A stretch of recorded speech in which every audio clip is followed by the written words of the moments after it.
মা গো মা কোথায় গেলে মোরে ছাড়িয়া, জনম দুঃখী ইয়াতীম আমি, চায় না কেহ ফিরিয়া। আমি যখন ছিলাম আমার মায়েরই উদরে, চলাফেরা করলেন যে মায় কত কষ্ট করে। আমি যখন ছিলাম আমার মায়েরই উদরে, চলাফেরা করলেন যে মায় কত কষ্ট করে। এমন মাকে কেমনে আজি, এমন মাকে কেমনে আজি যাব আমি ভুলিয়া। ও আমার প্রাণের মা, মা গো মা কোথায় গেলে মোরে ছাড়িয়া, জনম দুঃখী ইয়াতীম আমি, চায় না কেহ ফিরিয়া। আসলে ছেলে হোক মেয়ে হোক, স্ত্রীরও কোনো দোষ নাই, স্বামীরও কোনো দোষ নাই। ছেলে দিবেন মেয়ে দিবেন সব ক্ষমতা কার? লিল্লাহি মুলকুস সামাওয়াতি ওয়াল আরদ, ইয়াহাবু লিমান ইয়াশাউ ইনাসা ওয়া ইয়াহাবু লিমান ইয়াশাউ যুকুর আও ইউযাওয়িজুহুম যুকরানা ওয়া ইনাসা ওয়া ইয়াজআলু মান ইয়াশাউ আকিমা ইন্নাহু আলিমুন কদির।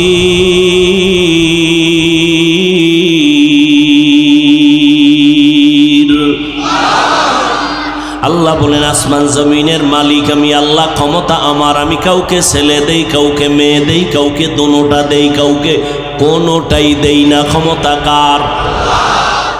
রহমতের নবী এমন এক সময় মক্কা নগরীতে আসছে, নারীদের তারা পছন্দ করে না। মক্কার জাহেল মানুষ, কন্যা হলে কষ্ট পায়। আমার নবী সৃষ্টির শ্রেষ্ঠ নবী আমার, রহমতের নবী আমার, নবী দুনিয়াতে আসছেন।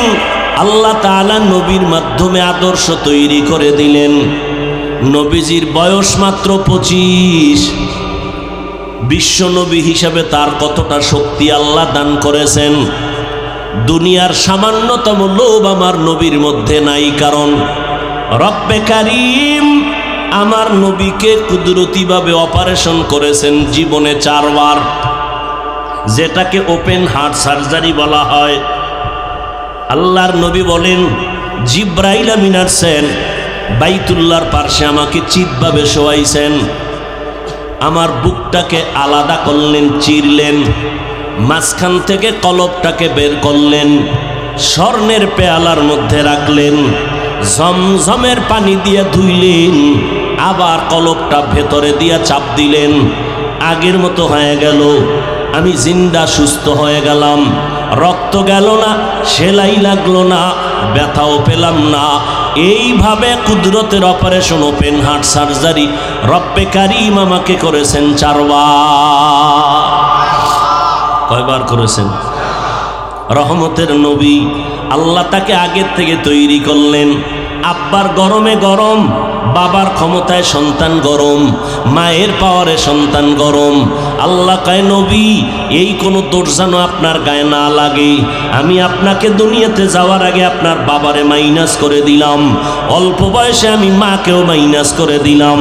ওয়াদ্দুহা ওয়াল্লাইলি ইজা সাজা মা ওয়াদ্দাআকা রাব্বুকা ওয়া মা ক্বালা ওয়ালাল আখিরাতু খায়রুল লাকা মিনাল উলা ওয়ালা সাউফা ইউতিকা রাব্বুকা ফাতারদা আলাম ইয়াজিদকা ইয়াতীমান ফাআওয়া ওয়া ওয়াজাদাকা দাল্লান ফাহাদা। ওয়ালাদ-দাল্লিন আছে না সূরা আল-হামদ সূরার মধ্যে, শেষে কি গায়রিল মাগদুবি আলাইহিম ওয়ালাদ দল্লিন মানে কি? গোমরা, পথভ্রষ্ট। সবাই এই পয়েন্টটা খেয়াল করেন, দল্লিন মানে কি? পথভ্রষ্ট। তাহলে দল্লিন দল্লান দোনোটার অর্থই এক। তাহলে আল্লাহ কয় ওয়া জাদাকা দল্লান ফাহাদা, রসুলকে বলতেছেন আমি আপনাকে হেদায়েতের মধ্যে নিয়ে আসছি, পাইছি আপনাকে দল্লান দল্লিন গোমরা পথভ্রষ্ট। রসুলের শানে কেউ লানের তর্জমা নবীর বেলায় যদি কয় নবী গোমরা, তার ঈমান থাকবে? এই মহাপণ্ডিত যারা বলে আমরা নিজে নিজে পণ্ডিত, নিজে নিজে পণ্ডিত হওয়া যায়, মুফাসসির হওয়া যায় না। এজন্য মুরব্বি দরকার, আল্লাহ ওয়ালাদের কাছে যাওয়া দরকার। নিজে নিজে তর্জমা করে মুফাসসির হওয়া যায় না, গোমরা হওয়া যায়, মানুষকে পথভ্রষ্ট করা যায়। আল্লাহ বলেন নবী আপনাকে আমি ইয়েতিম পেয়েছি, আমি আল্লাহ আপনার রাস্তা খুলে দিলাম। 6 বছর বয়সে নবীর মা হারাইলেন, দায়িত্ব নিলেন দাদা আব্দুল মুত্তালিব। 8 বছর বয়সে নবী দাদা আব্দুল মুত্তালিবকেও হারায় ফেললেন। নবীর এখন কেউ নাই, একমাত্র নবীর মাথা ছায়া দিয়ে আছেন দুনিয়ার লাইনে চাচা আবু তালেব। নবীর এত শক্তি, এক তো বিশ্ব নবী, আল্লাহ তার আগের থেকে তৈরি করেছেন, কলঙ্কের কোনো দাগ নাই, এমনভাবে আল্লাহ তার তৈরি করলেন। 25 বছরের যুবক, কি পরিমাণ শক্তি বিশ্ব নবী হিসাবে, বিশ্ব নবী হিসাবে কত শক্তি নবী। এরপর আমার আল্লাহ আরো 100 বীর পুরুষের শক্তি নবীকে আলাদা দান করেছেন। আরো আস্তে করে বল, কেমন নবী আমার। তাহলে 25 বছরে বিশ্ব নবী হিসাবে শক্তি কম না বেশি? আবার 100 বীর পুরুষের শক্তি আলাদা দেওয়া। এই সময় হঠাৎ করে পর্দার আড়াল থেকে আওয়াজ আসছে, নবীরে বিয়া করতে চান, স্বামী বানাতে চান। কে? কচি কোনো নারী, কুমারী নারী, 40 বছরের বিধবা নারী। 2 জন স্বামী বিদায় হলো, 3 সন্তানের মা খাদিজাতুল কুবরা রাদিয়াল্লাহু আনহা প্রস্তাব দিল। দেওয়ার আগে নবীরে কঠিন পরীক্ষা নিছেন। নবীর টাকা পয়সার পরীক্ষা নেন নাই। আম্মা জান খাদিজা রাদিয়াল্লাহু আনহা সম্পদের পরীক্ষা নেন নাই। আমার নবীর পরীক্ষা নিছেন মুহাম্মদের আখলাকটা কেমন। আমরা পরীক্ষা নেই, যাচাই করি, মাইয়া যে বিয়ে করুম টাকা পয়সা আসেনি, বাড়ি গাড়ি আসেনি, লেখাপড়া আসেনি। আম্মা জান খাদিজা তাহেরা, আরবের শ্রেষ্ঠ নারী, মুহাম্মদকে যাচাই করতেছেন, টাকা দিয়ে নয়, ক্ষমতা দিয়ে নয়, সৌন্দর্য দিয়ে নয়, চরিত্রের তাহকিক করতেছেন মুহাম্মদের আখলাক কেমন। পরীক্ষায় পাশ করেছেন, প্রস্তাব দিয়েছেন, আমার দিল চায় আমি মুহাম্মদকে স্বামী হিসাবে গ্রহণ করতে চাই। 2 স্বামী আমার চলে গেল, 3 সন্তানের মানে আমি আম্মা, আমি 3য় স্বামী রহমাতুল্লিল আলামিনকে বানাতে চাই। নবী সাইলেন্ট হয়ে গেলেন। কি বলবেন? টাকা নাই, পয়সা নাই, মহারের টাকা কেমনে দিবেন, কি করবেন, থাকার মতো উত্তম জায়গা নাই। ওই সময় রসুলের আপন চাচা আবু তালিব ডেকে বললেন, এই ভাতিজা, কোনো টেনশন করবা না, তুমি খাদিজার প্রস্তাবে আলহামদুলিল্লাহ বলো, মহারানার টাকা আমি আদায় করব, ইতিহাসের পৃষ্ঠায় নাম থাকবে আমি তোমার প্রথম জীবনের বিবাহের খুতবা আমি নিজে আবু তালিব পড়ব। নবীর জীবনের প্রথম বিবাহ বিধবা নারী, 3 সন্তানের মা, 40 বছর বয়স নারীর, 2 স্বামী চলে গেলেন। আমার নবী আম্মাজানকে নিয়ে আসলেন। আম্মাজানের মাধ্যমে যতদিন নবী ঘর করেছেন, ভুলেও নবী কখনো দ্বিতীয় বিবাহের চিন্তা পর্যন্ত করেন নাই। আম্মাজান আয়েশা বলেন, মাঝে মাঝে আমি দেখতাম রহমতের নবী আমার হুজরায় বসে বসে চোখের পানি ফেলতেন, মুছতেন। আমি ভাবতাম আমার কোনো বেয়াদবির কারণে। ও নবী কাঁদেন কেন? নবী বলেন, ও আয়েশা, খাদিজার কথা যদি আমার মনে পড়ে যায় আমি চোখের পানি ধরে রাখতে পারি না রে আয়েশা। কারণ তোমাকে বুঝাতে পারবো না, তুমি আমার সুখের সময়ের বিবি, খাদিজা আমার দুঃখের সময়ের বিবি। কেমন আমি মুহাম্মদের ঘর নাই, বাড়ি নাই, চতুর্মুখী দুশ্মনের আক্রমণ। ওই সময় খাদিজা জীবনের সব সম্পদ আমাকে হাদিয়া দিয়েছেন, সব আমাকে দিয়ে দিলেন। আমি হেরা গুহায় গিয়া আল্লাহর ধ্যানে কাটাইতাম। কোরআন নাজিলের আগে আমি 40 বছর পর্যন্ত হেরা পাহাড়ে যাইয়া ওখানে বসে বসে আমি আল্লাহর ধ্যানে সময় কাটাইতাম। সপ্তাহে সপ্তাহ থাকতাম, আসতাম না। আমার স্ত্রী খাদিজা পাথরওয়ালা পথ পেরিয়ে, জঙ্গল পেরিয়ে একা একা মহিলা মানুষ ওই পাহাড় বেয়ে বেয়ে উঠিয়া আমার সামনে নাস্তা নিয়ে হাজির হয়ে যাইত। আমি খাদিজার কথা ভুলতে পারি না। আমার দুশ্মন কওমের লোকেরা আমাকে 3 বছর গৃহ বন্দী করে রেখেছিল। আমাকে শিয়াবে আবু তালিবের মধ্যে বন্দী করেছে, গৃহবন্দী। খানাও দেয় না, পানিও দেয় না। আমি এত কষ্ট পাই, আমি গাছের পাতা ছিঁড়ে ছিঁড়ে তার উপরে খাইতাম। আমি গাছের পাতাগুলো চাবাইয়া চাবাইয়া পেটের ক্ষুধা নিবারণ করেছি রে আয়েশা। ওই সময় আমাকে গৃহ বন্দী করে রেখেছে, খানা নাই, পানি নাই। কিন্তু খাদিজার উপরে কোনো হুলিয়াজারি নেই, খাদিজা স্বাধীন। কিন্তু কেমন আমার বিবি ঘর সারিয়া খানা দানা বন্ধ করে। আমি মুহাম্মদের মায়ায় খাদিজাও আমার সাথে আইসা শিয়াবে আবু তালিবের মধ্যে আমার সাথে একসাথে দিন রাত কাটায়। আমিও গাছের পাতা খাই, খাদিজাও গাছের পাতা খায়। এরে আয়েশা, কোনদিন আমার খাদিজাকে নিয়ে কোনো কথা বলবা না, আমি বরদাস্ত করতে পারি না রে আয়েশা। আল্লাহ জিব্রাইল আমিন দিয়ে পাঠায়, কয় পয়গম্বর খাদিজারে সালাম দিছে আমার আল্লাহ, তার জন্য জান্নাতের ভেতরে আলাদা একটা ঘর আল্লাহ বানায় রাখছি। ওগো নবীর উম্মতেরা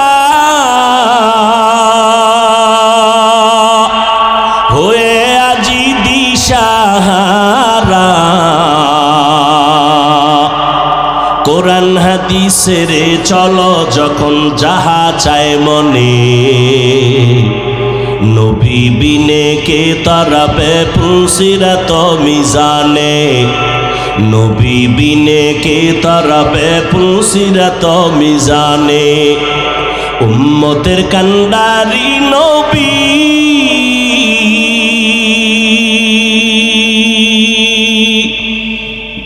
কাঁদছেন উম্মতের লাগি,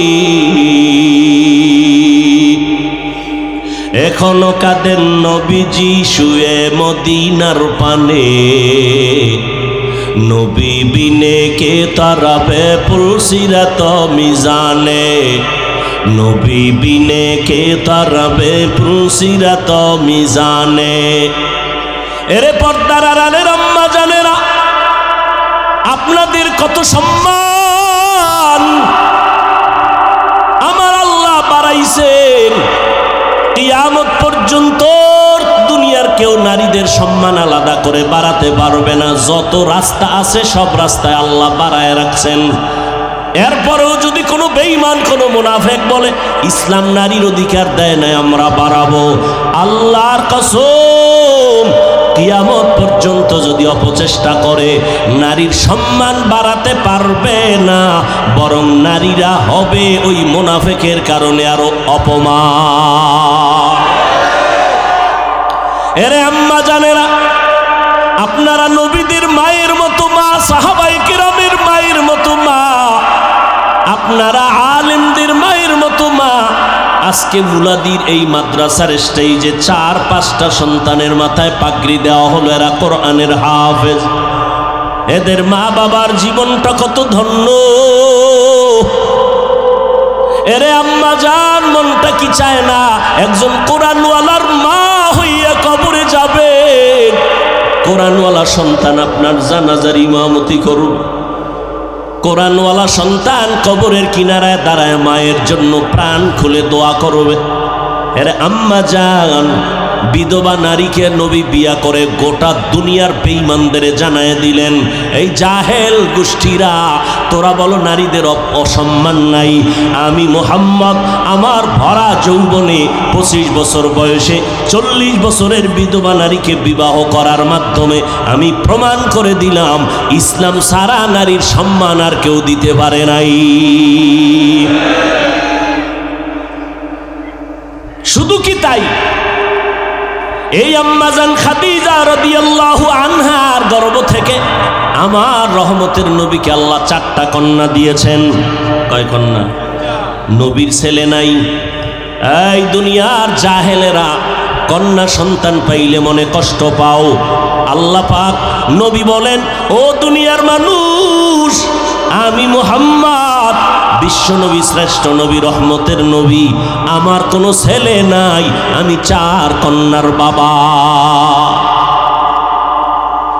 শুধু তাই না, নবী সুসংবাদ দিলেন, ও দুনিয়ার বাবারা, তোমরা যদি একটা কন্যা সন্তানের বাবা হও, শুকর আদায় করিও, তুমি জান্নাত, একটা জান্নাতের মালিক হয়ে যাবে। তুমি যদি 2টা কন্যার বাবা হতে পারো, তুমি 2টা জান্নাতের মালিক হয়ে যাবে। কন্যাদের এত দাম, ওই কপাল পোড়া বুঝে না ছেলে হইলে আমি ধনী হয়ে যাইতাম। কি লাভ হবে 10টা ছেলে যদি হয়, আর ওই ছেলেদের কারণে যদি বাবার হাতে হ্যান্ডকাপ লাগে, জেলখানায় যায়। এই রকম 20টা সন্তান হলো বাবা মায়ের কোনো লাভ নাই। আর যদি একটা সন্তান হয়, মা বাবার সম্মান বাড়ে। সবাই মা বাবার জন্য দোয়া করে, সন্তানের কারণে মা বাবার সম্মান বাড়ে। ওই একটা সন্তান দুনিয়ার জন্য বড় দামি সন্তান হয়ে যাবে, মা বাবার জন্য সফলতা নিয়ে আসবে। ও দুনিয়ার বাবারা, আপনি কন্যা পাইছেন, মনে মনে ভাবতেছেন ছেলে হইলে বুঝি আমার লাভ হতো। না রে বাবা, লাভ দেওয়ার মালিক আমার আল্লাহ। তুমি যে মেয়েটা পাইলা, আল্লাহ তাআলা শুকর আদায় যদি করতে পারো, আমানত রক্ষা করতে পারো, আর এই মেয়েটাকে যদি দিনদার পাত্রস্থ করতে পারো, আল্লাহ তাআলা এই মেয়ের জামাইয়ের মাধ্যমে এমন উপকার তোমার করবে, 10টা ছেলের দ্বারাও সে উপকার হবে না। আল্লাহ পারেননি? এরকম মেয়ের জামাই নাই, জীবন দিয়া শ্বশুর শাশুড়িকে খাওয়ায়। তোমার ছেলের থেকে জামাই ভালো। আল্লাহকে আমি মেয়ে দিছি তোর উপকারের জন্য, শুকর আদায় কর। রহমতের নবী দুনিয়াতে আসলেন গোটা দুনিয়ার মানুষের জন্য। আল্লাহ পাক রহমত করে পাঠাইলেন আমার নবীকে। মানুষ যেন তার শ্রেষ্ঠত্ব ধরে রাখিয়া কবরে যেতে পারে, বিনা হিসাবে জান্নাত পেতে পারে। এই জন্য আল্লাহ ব্যবস্থা রেখেছেন 2টা। একটা ব্যবস্থার নাম কিতাব, আর একটা ব্যবস্থার নাম কিতাব পড়ানো উস্তাদ ব্যক্তি। সমস্ত ব্যক্তিদের মধ্যে শ্রেষ্ঠ ব্যক্তি রহমাতুল লিল আলামিন, আর সমস্ত কিতাবের মধ্যে শ্রেষ্ঠ কিতাব হলো কোরআনুল কারীম। দোনোটা আল্লাহ আমাদের দান করেছেন। কোরআন আমাদের হাতে আছে, রহমতের নবী আমাদের হাতে নাই। কোরআন বুঝার জন্য আমরা কার কাছে যাব? রহমতের নবী বলেন, জমিনের মধ্যে কোরআন ধরাইয়া দেওয়ার মতো একদল ওস্তাদ আছে আমার বন্ধু, এরা ছাড়া আর কারো কাছে যাইবা না। এরা এক দল, আর কোনো ভিন্ন দল নয়। এরা ডাক্তার না, এরা প্রফেসর না, এরা হলো উলামায়ে আহলে হক। বলেন কি? কথা বলতে হবে, শুধু ওলামা নয়, উলামায়ে আহলে হক বলতে হবে। কারণ আমার সোনার বাংলায় বিশাল একটা বাহিনী আছে ওলামাদের, তারা বাতেল। তারা কি? বাতেল। কালেমার উপরে তারা কলম ধরে, লা ইলাহা ইল্লাল্লাহ মুহাম্মাদুর রাসূলুল্লাহ। আলেম কয় এই কালেমাটা মানা যাবে না। নাউজুবিল্লাহ ইয়ে না। একদল আলেম বলতেছে ওমরে ফারুক রসুলের সাহাবী, সে বেদাতি, সে ভণ্ড। আরো জোরে বলেন। একদল আলেম বলে আমরা কোনো পীর মানি না, ওলি মানি না, আউলিয়া মানি না। আল্লাহর কসম একবার, আল্লাহর কসম দুইবার, আল্লাহর কসম তিনবার, ওয়াল্লাহি বিল্লাহি তাল্লাহি। ভালো করে মুলাদির মুসলমান মনে রাখবেন, যারা বলবে আমরা ওলি মানি না, আউলিয়া মানি না, তারা কোরআন শরীফ মানে না, তারা বুখারী শরীফ মানে না, তারা ভণ্ড। তারা কি? আল্লাহ কয় আমি দুই দল মানুষের সাথে যুদ্ধ করতে চাই। দুই দল, এক দলের কথা আছে কোরআনে, আর এক দলের কথা আছে বুখারী শরীফের ভিতরে। কোরআনের বর্ণিত দলটার নাম সুদখোর যারা, তারা। আল্লাহ পাক বলেন, ইয়া আইয়ুহাল্লাযীনা আমানুত্তাকুল্লাহ ওয়া যারু মা বাকিয়া মিনার রিবা ইন কুনতুম মুমিনিন। আল্লাহকে ভয় করো মুমিনেরা, সুদের থেকে নিজেকে বাঁচাও যদি প্রকৃত মুমিন হতে চাও। ফাইল্লাম তাফআলু ফাআযানু বিহারবিম মিনাল্লাহ। যদি এরপরও গাদ্দারি করে হারাম খাও, রেডি থাক, আমি আল্লাহ রসুলের পক্ষ থেকে যুদ্ধ হবে তোর সাথে। আল্লাহ যুদ্ধ করবেন। কতটা রাগ করে বললেন। কাদেরকে বললেন? যারা সুদের সাথে জড়িত। সুদের সাথে যারা জড়িত এদের নামাজ কবুল হবে না, রোজা কবুল হবে না, দাওয়াত কবুল হবে না, দান কবুল হবে না, মোনাজাত কবুল হবে না। আর এক দলের সাথে আল্লাহ যুদ্ধ করতে চান। ওই দলের কথা আছে বুখারী শরীফের ভিতরে, ক্বালান নবিয়্যু সাল্লাল্লাহু আলাইহি ওয়া আলিহি ওয়া সাল্লামা ফীমা ইয়ারবিহি আন রাব্বিহি আযজা ওয়া জাল্লা মান আদালি ওয়ালিয়ান ফাকাদ আযানতুহু বিল হারব। এই এতটা অসুস্থ, হঠাৎ করে সীমাহীন। আমি 9:30টার আগে স্টেজে আসবো, সেখানে আমার 40 মিনিট আমি পাগলের মতো ছিলাম। এখন আমি অসুস্থ, বুঝতে দিতেছি না, কষ্ট করেও চিল্লাইতেছি।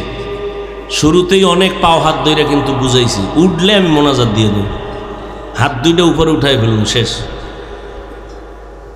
এত কষ্ট করি আপনারা মূল্যায়ন দিবেন নাকি? মাস্তানি পাইছেন নাকি? এটা কি নাটকের ব্যান্ডেল নাকি? মন চাইলে বসবেন, মন চাইলে উঠবেন। আলেমদের কষ্টের মূল্য দিবেন না?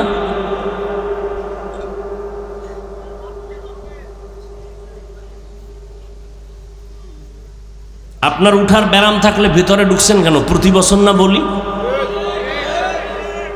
আপনি বাইরে দাঁড়ায় বিড়ি টানবেন, দেখবো না, সহ্য করবো না, ওদি আমাদের খবরও যাবে না, মাহফিলেরও ক্ষতি হবে না। নিজে উঠা নিজের ক্ষতি করেন, আরো উম্মতের ক্ষতি করেন। অথচ সারা রাত কেউ ঘুমাবে না, সারাটা রাত মোবাইল চালায় নষ্ট করবো। আর এখানে যতক্ষণ বসা থাকবেন, মজলিস যতক্ষণ চলবে, আল্লাহর অনবরত রহমত নাজিল হবে। প্রচন্ড কষ্ট করে কিন্তু আমি কথা বলতেছি। এক ধ্যানে আমার দিকে 1 মিনিট তাকাইলে বুঝতে পারবেন আমি অসুস্থতা কেমন। ইশারায় কিছুটা তাকাইলে বুঝতে পারবেন। আল্লাহ সুস্থতার নেয়ামত বাড়ায় দেন। আপনার তো মনে করেন এক রাত, আমাদের 12 মাস, 12টা মাস প্রতি রাত। এখানে না আজকে একদিন একটা বয়ান করছি, ঢাকা বা ভিন্ন জায়গায় থাকলে তো 2টা 3টা আসরের পর, মাগরিবের পর, এশার পরে যদি কই 10টা করুন ডেলি, তো 10টা নেওয়ার জন্য মানুষ বলে বয়ান লাগবে না, খালি মোনাজাত দিয়ে যাবে। ডেলি যদি আমি 12 মাস হেলিকপ্টারে বয়ান করতে চাই, আমার সব রেডি। আমি স্পষ্ট বড় অক্ষরে লিখে দিছি, কপ্টারের প্রোগ্রাম নিষেধ, স্পষ্ট লেখা।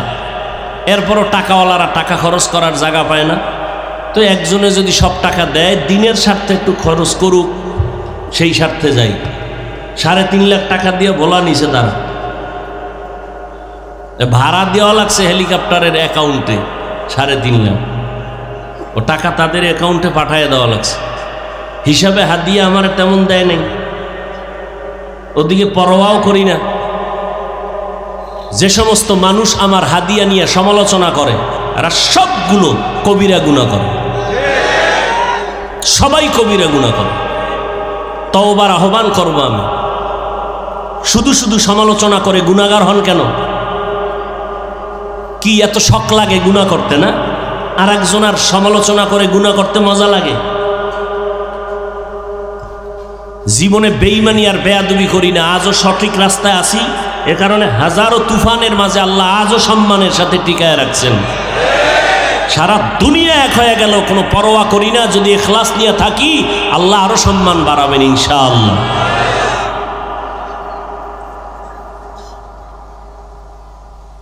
আর একটু সামনে আগাবো। আল্লাহ, আমি কিন্তু ভূমিকা ঘুরাইতেছি। আমার আলোচনা আর রহমান আল্লামাল কোরআন খালাকাল ইনসান আল্লামাহুল বায়ান।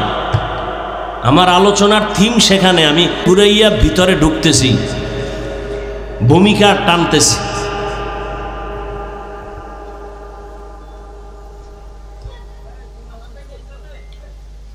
কি কথা বলতেছিলাম মনে আছে? শেষ 2 মিনিটে। হ্যাঁ, আল্লাহ যুদ্ধ করবেন কয় দলের সাথে? দ্বিতীয় দল, বুখারী শরীফের বর্ণিত, মান আদালি ওয়ালিয়ান ফাকাদ আযানতুহু বিল হারব, হাদিসে কুদসি, বড় হাদিস, বুখারী শরীফের সহিহ। আল্লাহ কয়, ও নবী জানায়া দেন, আমার ওলিদের সাথে যারা দুশমনি করবে, বেয়াদবি করবে, আমি তাদের সাথে যুদ্ধ করব। এক বচনে ওলি, বহু বচনে আউলিয়া। এজন্যই আমি বলেছি, কসম খেয়ে বলেছি, যারা বলে আমরা ওলি মানি না, তারা বুখারী শরীফ মানে না। যারা বলে আমরা আউলিয়া মানি না, তারা কোরআন শরীফ মানে না। আলা ইন্না আউলিয়া আল্লাহ লা খাউফুন আলাইহিম ওয়ালা হুম ইয়াহজানুন আল্লাযীনা আমানু ওয়া কানু ইয়াত্তাকুন। ওলি কারা? আউযুবিল্লাহ পারে না, ওলি না, শুধু অলিকুল শিরোমণি। এরম ভণ্ড আছে না নাই? ইমামতি করার যোগ্যতা যেই পীরের নাই, ওই পীর উম্মতের পীর হওয়ার যোগ্যতা নাই। আমার রসুল দুনিয়াতে যতদিন ছিলেন, ততদিন ইমামতির মুসাল্লায় কেউ দাঁড়ায় নাই। পীর যে হবে উম্মতের, সেই ইমামতি করার যোগ্যতা থাকবে, উম্মতের কাছে গিয়ে কোরআন হাদিসের বয়ান করবে। আল্লাহ বুঝার তৌফিক দান করেন। বুখারী শরীফের এই অংশে বলা আছে, ওলি কারা? এই যে অলি অলি বলি, অলি আউলিয়া, তারা কারা?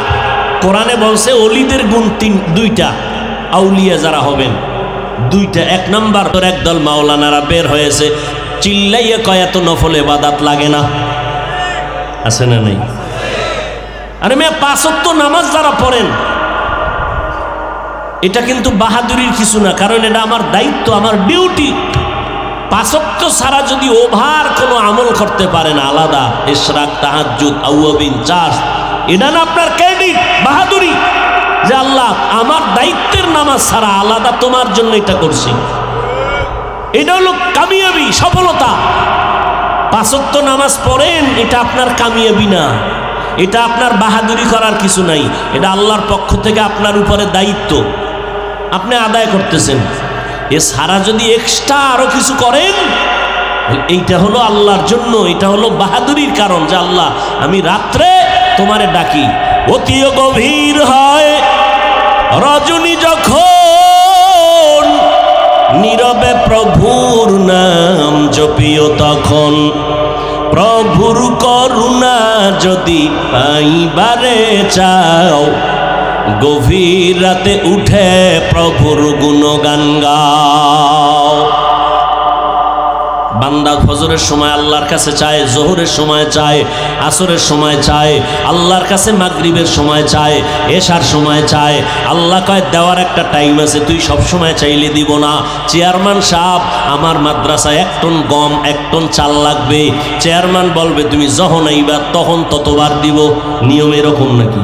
কয় না, তুমি 10 বার ঘুরলা, চেয়ারম্যানের পিএসের পিছনে 6 দিন, আবার দরখাস্ত লইয়া 13 দিন, অমুকের সুপারিশ, ঘুরতে ঘুরতে ঘুরতে ঘুরতে চেয়ারম্যান কয় আগামীকাল সকাল 10টায় রাত্র 10টায় আসবা, তোমার 1 টন চাল দেয়া হবে। আল্লাহ পাক বলেন, বান্দা ফজরের সময় আমার কাছে চাইলি, জোহরের সময় চাইলি, আসরের সময় চাইলি, মাগরিবে চাইলি, এশায় চাইলি, আমি কিন্তু দেওয়ার একটা টাইম দিয়ে দিলাম। ওই সময় নেতে চাইলে ওই সময় দাঁড়ায় যায়। ওই টাইমটা হলো রাতের শেষ ভাগে। আমি আল্লাহ আরশে আজিম থেকে কুদরতের নজর প্রথম আসমানে ছেড়ে দেই। আমি আল্লাহ ওই সময় বান্দারটা নিতে আসি না, বরং বান্দার চাহিদা পূরণ করার জন্য আসি। কোন সময় আসেন? সবাই বলেন, শেষ রাত গভীর রজনীতে আমার আল্লাহ আসেন প্রথম আসমানে। কোন দিন দেখছেননি? কোন দিন? প্রতিদিন আসেন। অতএব বান্দা, যদি তোমার চাওয়ার দরকার হয়, তুমি কেন ঘুমাও? তুমি সারাদিন চাইছো, আল্লাহ কইছে ভোর রাত্রে দেখা করিস, দিয়ে দিন। আপনি ওই সময় নাকটাই না তেল লাগায় ঘুমাইছেন, আর আপনি ওই সময় হাজিরা দেন না। এরপর যদি আল্লাহর এখন দিলে না কেন, আপনার ফিডান দরকার। একজন আল্লাহর খাস বান্দা ওই টাইমে আল্লাহর সাথে কথা বলা ছাড়া আল্লাহর ওলি হতে পারে নাই। ওই সময় সবাই ঘুমায়, আসমানও নীরব, জমিনটাও নীরব, নদীর পানিও নীরব, মাছ নীরব, জঙ্গলের প্রাণীরাও নীরব, গাছপালার পতরুলতার পাখি পশুরাও সব নীরব। আল্লাহ কয় এই টাইম বড় ক্লিয়ার, একটু আয়, আমাকে একটু আল্লাহ বলে ডাক দাও। যদি বান্দা ঠান্ডা পানি দিয়ে ওযু বানাইয়া সিজদায় পড়ো, তোর সিজদাটা মাটিতে লাগার আগে আমি কুদরতের কদম তোর কপালের নিচে ঢুকায় দিব। আসাজিদু ইয়াসজুদু আলা কদামির রহমান, বান্দা যখন সিজদা দেয় রহমানের কদমের উপরে দেয়, মাটিতে দেয় না। রহমাতুল লিল আলামিন আসলেন, কোরআন নবী বিদায় বেলা দুটো জিনিস দিয়া চ্যালেঞ্জ করে গেলেন, এই দুইটা জিনিস যারা আঁকড়ায় ধরবা তোমাদের ঈমান যাবে না, সম্মান নষ্ট হবে না। ক্বালান নবী সাল্লাল্লাহু আলাইহি ওয়া আলিহি ওয়া সাল্লাম, তারাকতু ফীকুম আমরাইন লান তাদিল্লু মা তামাসসাকতুম বিহিমা কিতাবাল্লাহি ওয়া সুন্নাত রাসূলি। আল্লাহর নবী বলেন, উম্মতের দল, দুইটা জিনিস রেখে আমি বিদায় নিলাম। আমি বিদায় নিয়েও কিন্তু ঘুমাবো না, কিয়ামত পর্যন্ত আমি মুহাম্মদ কবরের মধ্যে রওজা মুবারকে জিন্দা থাকবো, নামাজরত অবস্থায় আল্লাহর মারিফতের মজা নিতে থাকবো। قال النبي صلى الله عليه وآله وسلم الأنبياء أحياء في قبورهم وفي رواية يصلون। নবীরা সবাই কবরে জিন্দা। আমগো সমাজে মাওলানা আছে এক দলারা নবীদের জিন্দা মানে না, কয় মরা। আছে না নাই? আবার শুধু মরাই বলে না, বলে কবরের মধ্যে আল্লাহ কোরআনে বলেন আমি কবরের ভিতরে রিজিক দেই। কি দেয়? আরে ভাই কথা বলেন, রিজিক দেয়। তো এখন ওই মূর্খরা যারা নবীরে জিন্দা মানে না, হেরা প্রশ্ন করে, এই তোমগো হুজুরে যে কইলো নবী কবরে জিন্দা, আবার রিজিকও আল্লাহ দেয়, তো কি দেয়, রুডি না ভাত? আচ্ছা যদি রুডি বা ভাত দেয় তো এনে পানি পায় কই, গেলার জগ এটি কই পায়? এইরকম ফাউল কথা বইলা বইলা সাধারণ মানুষের বিভ্রান্ত করে। এরকম আলেম আছে না নাই? এই জন্য বলছি ওলামায়ে আহলে হক বলতে হবে, কারণ ওলামাদের বিশাল এক বাহিনী আছে, এরা বাতিল। যারা নবীদেরকে জিন্দা মানেন এরা হক না বাতিল? আমি আবার কই, তোমার জবাব আমার কাছে আছে। নবীরা কি খায়? রুটি খায় না ভাত খায়? কি খায় আর কেমনে খায়, জাগা পায় কই? এই জবাব আমি ওই দিন দিমু যেই দিন তুমি আমার একটা জবাব দিবা। আমরা যখন মায়ের গর্ভে ছিলাম, জিন্দা ছিলাম নি? আমার কথা কয় না? জিন্দা। আল্লাহ তাআলা এক ফোঁটা পানির মাধ্যমে মায়ের বাচ্চা দানিতে পানি নিয়া ওই পানিটারে আল্লাহ জমাট রক্ত, এরপরে গোশত, এরপরে হাড্ডি, এর উপরে গোশত, এইভাবে আল্লাহ বানাইছেন। ওয়ালাকাদ খালাকনাল ইনসানা মিন সুলালাতিন মিন তিন সুম্মা জাআলনাহু নুতফাতান ফি কারারিম মাকিন সুম্মা খালাকনান নুতফাতা আলাকাহ ফাখালাকনাল আলাকাতা মুদগাহ ফাখালাকনাল মুদগাতা ইযামা ফাকাসাউনাল ইযামা লাহমা সুম্মা আনশানাহু খালকান আখার ফাতাবারাকাল্লাহু আহসানুল খালিকিন।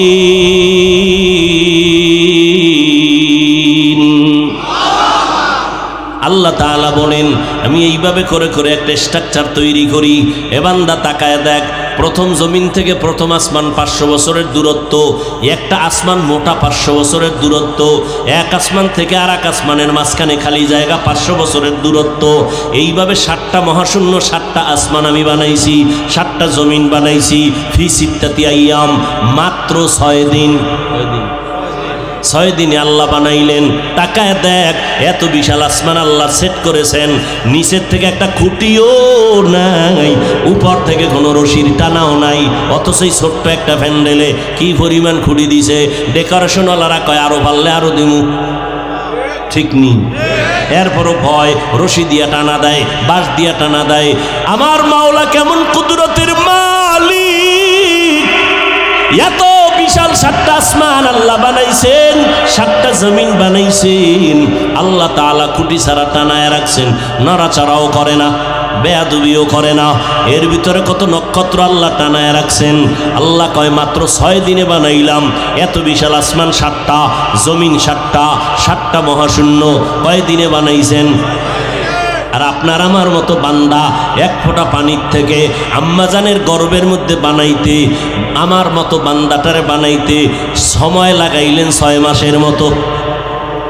দেখছেন নি কারবার? এত বিশাল আসমান জমিন বানাইতে 6 দিন, আর আপনার আমার মতো 1.5 ব্যাটারিরে বানাইতে সময় নিছে 6 মাসের মতো। বুঝেন কিছু? কিছু বুঝেন? আল্লাহ কয় মোহাব্বতের জিনিস তো বানাইতে একটু সময় লাগে। আমি আদর করিয়া বানাইছি তো, এই জন্য একটু সময় নিয়ে বানাইছি। চেহারাটা আমি এমনভাবে বানাই দিছি, দুনিয়ার কোনো হারবাল টারবাল চেহারায় লাগবে না। আমি তোরে এমন সুন্দর করে চেহারা বানাই দিছি, তোর চেহারার উজ্জ্বলতা জীবনে নষ্ট হবে না। হ্যাঁ, 40-এর পরে নষ্ট হতে পারে, তবে উজ্জ্বলতা নষ্ট হবে না মরণ পর্যন্ত, যদি নেক আমলের উপরে থাকতে পারো, নেক আমলের উপরে থাকতে পারো। দেখছেন নি এই যুবকেরা, মাওলারে চিনো না? আমেরিকা যাওয়া লাগে মাওলারে চিনতে। হ্যাঁ, হিচে কসদার মুলকে উ আম্বাজো নেই, কৌলে উরা লাহনে নেই, আওয়াজো নেই, তেরা আয়না আলমে রঙ্গ বুহে, जिधर दिखता हो उधर तू ही तू है। এরে আমার মাওলাকে চিনো? আমার আল্লাহ কেমন দয়ার মালিক! এত সুন্দর করে তোমাকে আল্লাহ বানাইছেন মায়ের গর্ভে।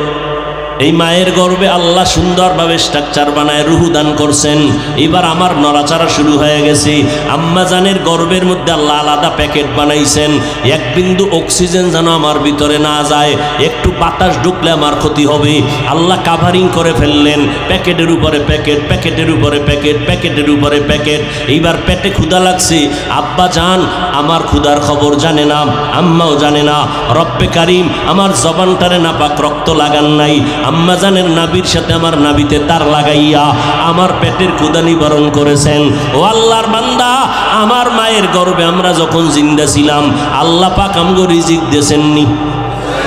এখন ওই ভাইরে প্রশ্ন করি, আমরা যে মায়ের গর্ভে খাইছি, কি খাইছি? রুটি না ভাত না সুজি না হালুয়া না কি খাইছি?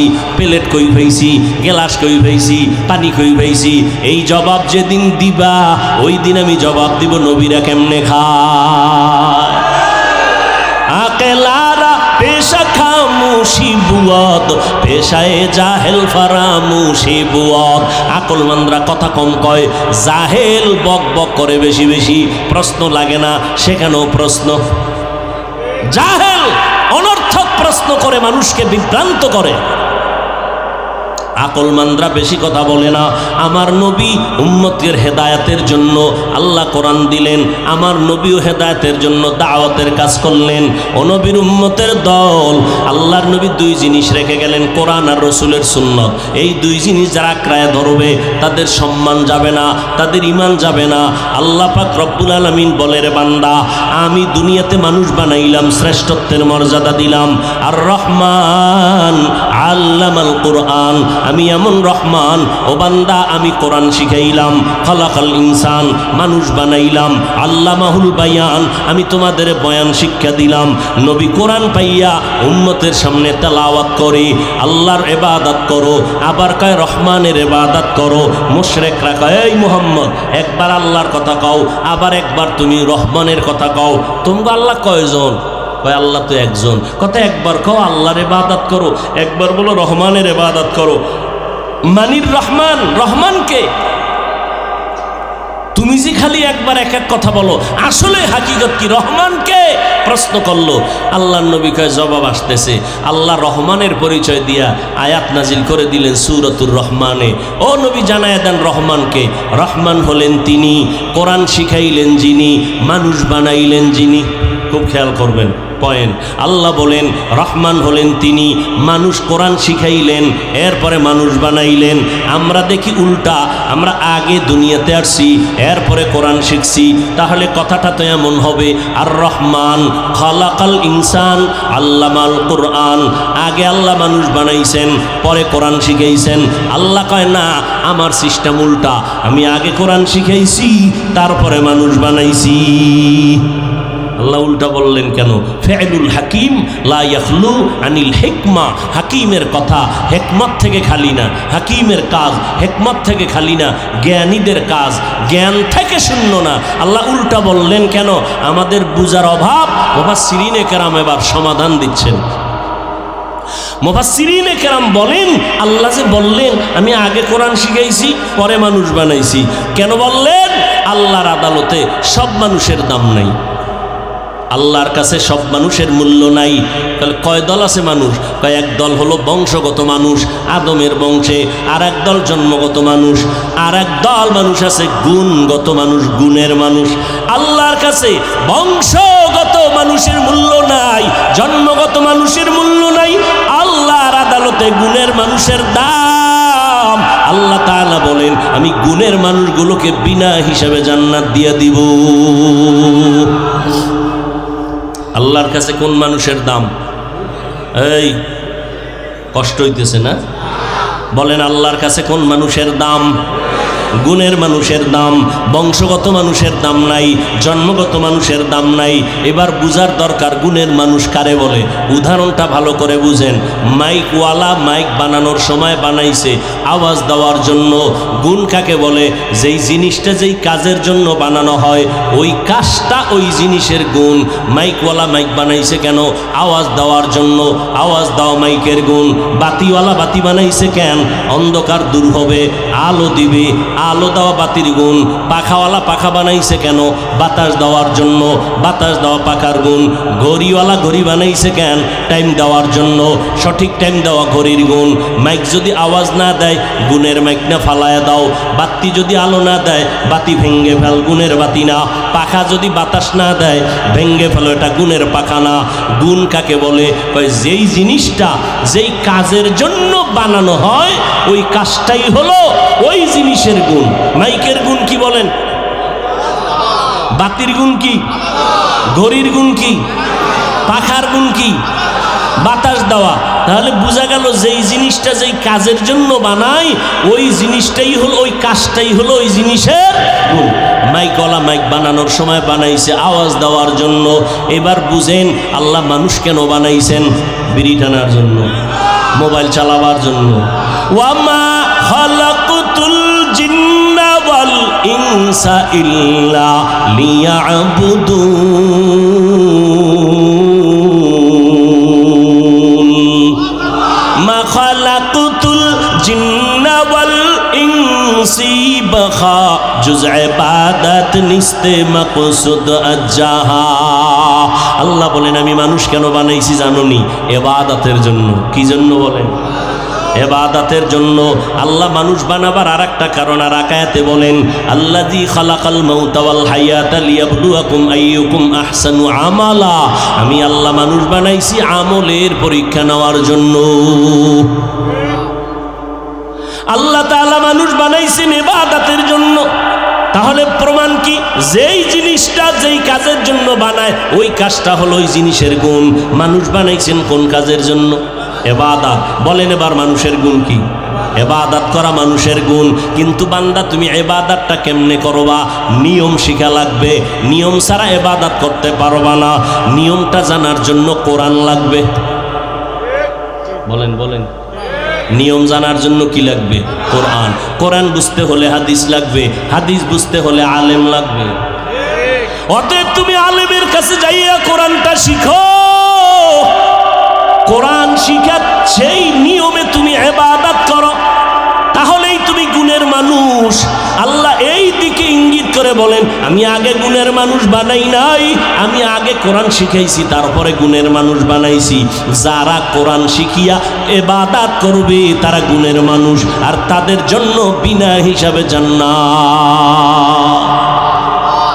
গুণের মানুষের জন্য জান্নাত আল্লাহ বানাইছেন। গুণের মানুষ যদি হতে চাও কোরআন পড়ো। কোরআন শিক্ষার ফ্যাক্টরির নাম হলো রমনা পার্ক। কোরআন শিক্ষার ফ্যাক্টরি কি? মাদ্রাসা। কি মাদ্রাসা? এই মাদ্রাসায় আসো, আল্লাহর কোরআন শিখো। এই পর্দার আড়ালের আম্মা জানেরা সন্তানটারে ডাক্তার বানাবেন, কোনো বাধা নাই, দোয়া করে গেলাম। ও যুবক, আমি এতক্ষণ যে চিল্লাইলাম একবারও কিন্তু বলি নাই পাঁচকল্লি টুপি মাথায় না দিলে তোমার গুনাহ হবে। এতক্ষণ চিল্লায় কিন্তু একবারও বলি নাই স্কুলে পড়লে গুনাহ হবে, কওমি মাদ্রাসায় না পড়লে গুনাহ হবে, তাবলীগ না করলে গুনাহ হবে, পীরের কাছে না গেলে গুনাহ হবে, কওমি মাদ্রাসায় না পড়লে গুনাহ হবে। একবারও কিন্তু বলি নাই স্কুল ছেড়ে দাও, কলেজওয়ালারা কলেজ ছেড়ে দাও, আমগো মতো হুজুর হইয়া যাও। একবারও কিন্তু বলি নাই। এতক্ষণ চিল্লাইয়া কি বুঝাইতে চাই? যতদিন বেঁচে থাকবা গুণের মানুষ যদি হইয়া মরতে চাও, আমার আল্লাহর গোলাম হও, মদিনাওয়ালার তরিকার মালা গলায় লাগাও। এতে স্কুল ছাড়া লাগবে না, চাকরি ছাড়তে হবে না। স্কুলওয়ালারা স্কুলে পড়ো, কলেজওয়ালারা কলেজে পড়ো। তবে সাবধান, তুমি ভুলিয়া যাইও না তুমি একজন মুসলমান, তুমি রসুলের উম্মত। এরে যুবক, তুমিও মুসলমান, আমিও মুসলমান। তোমার আল্লাহ আমার আল্লাহ এক, তোমার নবী আমার নবী এক, তোমার কোরআন আমার কোরআন এক, তোমার কাবা আমার কাবা এক, তোমার ধর্ম আমার ধর্ম এক, তোমার কালেমা আমার কালেমা এক, তোমার আমার মরণকালে কাফন হবে তিনটা সংখ্যা এক, কালার হবে আলাদা। চরমনাইওয়ালাদের কালার একরকম, তাবলিগওয়ালাদের কালার একরকম, সারসিনেওয়ালাদের কাফনের কালার আলাদা। তা কি হইব? কি সে এক? সাদা। কি কি? সাদা হবে কাফন। সাদা কাফন সবার পরা লাগবে। এখন কেন কালার নিয়ে তো কিলাকিলি আমগো সমাজ চলেনি? কেউ কালো, কেউ সবুজ, এ নিয়ে কিলাকিলি কেন রে বাবা? একটু মরণের কাফনের কথা চিন্তা করো। সব সাদা। কে পীর, কে মুরিদ, কে বক্তা, কে শ্রোতা, কে ডাক্তার, কে রুগী, কে ইমাম, কে মুক্তাদি। কাফনের মধ্যে যেদিন ডুববা বক্তাগিরির ভাব শেষ। কাফনের উপরে লেখা থাকবে বক্তার লাশ, ডাক্তারের লাশ, সব একাকার হয়ে যাবে। কবরের সাইজও হবে এক। কবরের মধ্যে রেখে যখন বিদায় নিবে সবার বেলায় প্রশ্ন হবে তিনটা, তাও হবে এক, রবের পরিচয় দাও, ধর্মের পরিচয় দাও, রাহমাতুল লিল আলামিনের পরিচয় দাও। তিনটা প্রশ্ন।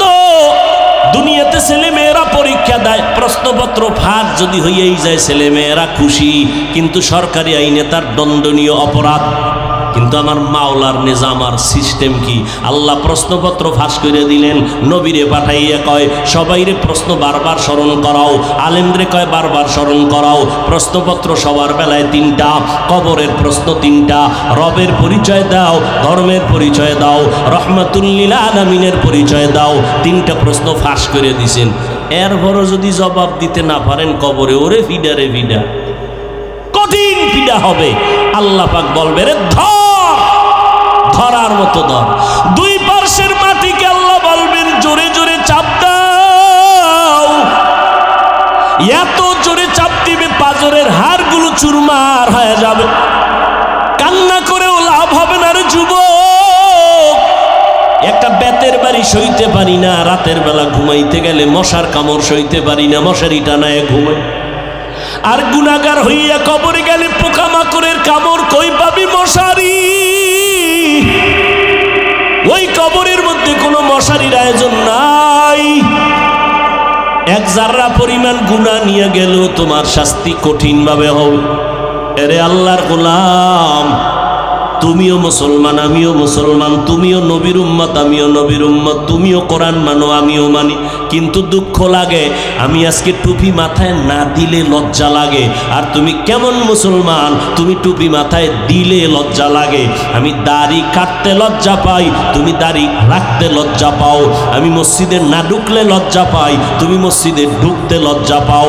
আমি লম্বা জামা না পরলে লজ্জা লাগে, তোমার লম্বা পোশাক পরলে লজ্জা লাগে।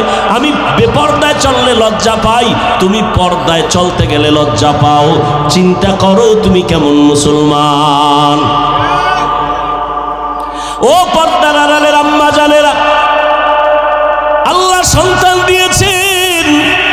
কত মা কত বাবারা কান্দে সন্তান পায় না, কত তাবিজ কত তদবির, এরপরও সন্তান নাই। আল্লাহ আপনাদের সন্তান দিছে, সন্তানটারে মানুষ বানায় যান।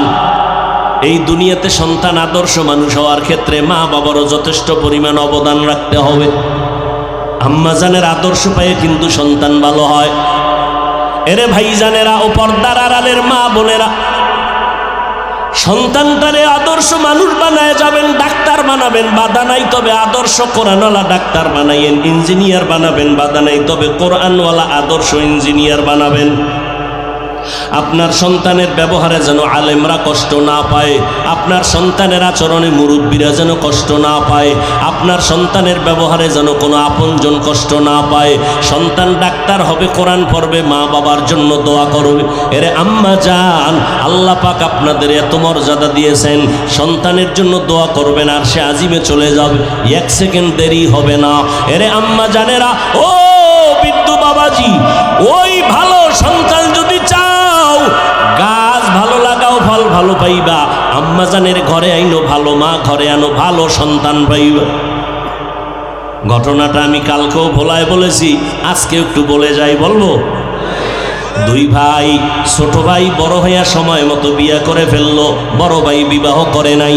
একদিন ছোট ভাই সংসার করতে গিয়া কয়, ভাইজান আমি বিয়া কইরা সংসার চালাইতেছি, আপনি কেন বিবাহ করেন নাই?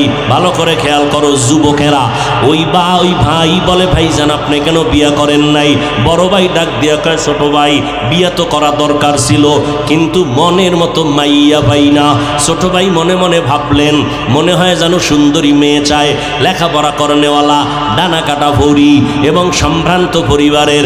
ছোট ভাই খুঁজে একটা মেয়ে বের করলো, বড় ভাইরে ডাক দিয়া কয়, ভাইজান সম্ভ্রান্ত পরিবারের একটা মেয়ে পাইছি, বড় ভালো, বাবাও ভালো মাও ভালো, মেয়েটা বিশ্ববিদ্যালয়ে পড়ে। বড় ভাই ডাক দিয়া কয়, এমন মেয়ে আমি চাই না, ডানা কাটা ভরিও চাই না, এত প্রতাপশালী লোক আমার দরকার নাই। তো তুমি কি চাও? বড় ভাই ডাক দিয়া কয়, আমি এমন একটা মেয়ে চাই রে ভাই, আমার দুনিয়াতে এমন একজন মেয়ে আমার স্ত্রী হবে যে স্ত্রী আমার ডান হাতটা ধইরা আমাকে জান্নাতে ঢুকাইয়া দিবে এবং একটা সন্তান আমাকে লালন পালন করে আদর্শওয়ালা বানাবে, যেই সন্তানের আদর্শে সমাজ আলোকিত হয়ে যাবে। ছোট ভাই কয় এমন মাইয়াও নাই, তোর কপালে বিয়াও নাই। এবার বড় ভাই যাওয়ার সময় কয় শোন ভাই শোন, আমার অন্তরের তামান্না আর নিয়ত যদি খাঁটি হয় শুনো, একদিন আগে হোক পরে হোক আমার আল্লাহ আমার আশা পূরণ করবে। আল্লাহ দয়াময় না? আল্লাহর মতো দয়াময় আছে কেউ? এরে আম্মা জান, ওই সন্তানকে আপনি আদর্শ মানুষ বানাবেন, আগে আপনাকে আদর্শওয়ালা হতে হবে। এই জন্য ইমাম গজালি বিশ্ববরেণ্য দার্শনিক বড় ওলিয়ে কামেল তিনি বলেন প্রত্যেকটা বাচ্চার জন্য মা হলো প্রাথমিক শিক্ষিকা। মা সন্তানকে যা শিখাবে সন্তান তাই শিখবে। মা সন্তানকে ড্যাড শিখাবে সন্তান শিখবে, আব্বা শিখাবে শিখবে। কিন্তু গজবের মোবাইল আসার পর সন্তানরা এখন বোবা হয়ে যাইতেছে, আব্বু কয় না আম্মু বলে না, মোবাইল দেখতে দেখতে বোবা হয়ে যাচ্ছে। এরে আম্মা জান, এই দুনিয়াতে যত ভালো ভালো সন্তান দেখেন সব হলো মায়ের অবদানের কারণে। আমার বলার সময় নাই, এসপি সাহেবের ব্যবহার অনেক ভালো, মুলাদির ওসি সাহেবের ব্যবহার ভালো, চেয়ারম্যানের ব্যবহার ভালো, ডিসি সাহেবের ব্যবহার ভালো। আল্লাহর কসম এটা তার ব্যক্তিগত বাহাদুরি না, সব হলো মায়ের অবদান। এরে আম্মা জান, ছোটবেলা থেকে মায়ের আদর্শ পেয়েছি। আল্লাহ আম্মা জানের কণ্ঠ ভালো দিছেন, আমগো কণ্ঠ ভালো দিছেন। আম্মা গজল শিখাইতেন, কোরআন আম্মা আমাদের শিখাইছেন। উজানির কারি ইব্রাহিম রহমাতুল্লাহ আলাইহি 11 সন্তানের সর্বশেষ সন্তান কারি মঞ্জুর আহমদ রহমাতুল্লাহ আলাইহি, তিনি আমার বাড়িতে যাইতেন, আম্মা জানকে পর্দার আড়াল থেকে কোরআন শিখাইছেন। আমারে হাতে দইরা উজানি নিয়ে গেছেন। উজানির কারি ইব্রাহিম রহমাতুল্লাহ আলাইহির কবরের কিনারায় দাঁড়াইয়া মোনাজাত দিয়া কয় আব্বা জান একটু দোয়া করবেন, আল্লাহ যেন সন্তানটারে বড় আলেম বানায়। মা গজল শিখাইতেন, ওই মায়ের থেকে শিখছি রে মা, আপনার সন্তানটারে কেন কোরআন শিখাইতে পারেন না, নামাজ শিখাইতে পারেন না? এখনো মায়ের কথা ভুলতে পারি না। সন্তান মায়ের কারণেই দুনিয়াতে দামি হয়েছে, মায়ের আদর্শের কারণে সন্তানগুলো দামি। সেই ছোটবেলার থেকেই এখনো সেই গজল মাঝে মাঝে গাই, হে খোদা দয়াময় রব্বুল আলামিন,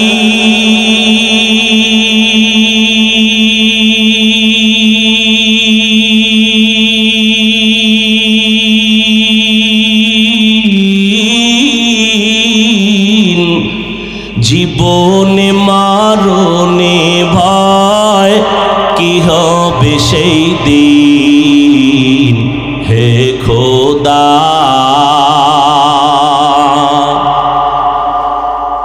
ধরাতে আসিয়াজি বড়ই অসহায়,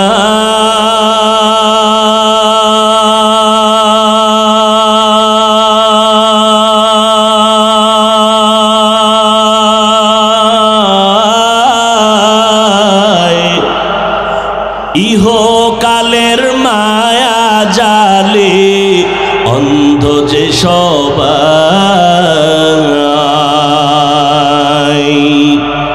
দাও হেদায়াত মুক্তি দাতা, দাও হেদায়াত মুক্তি দাতা, গফুরুর রহিম,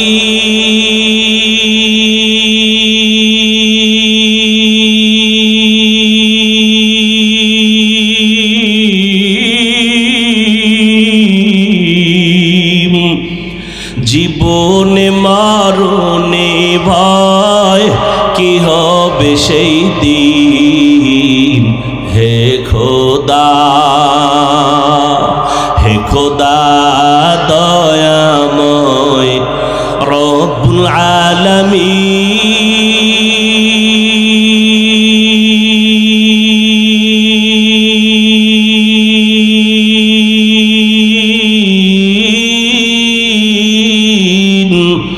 জীবনে মরণে ভয় কি হবে সেই দিন।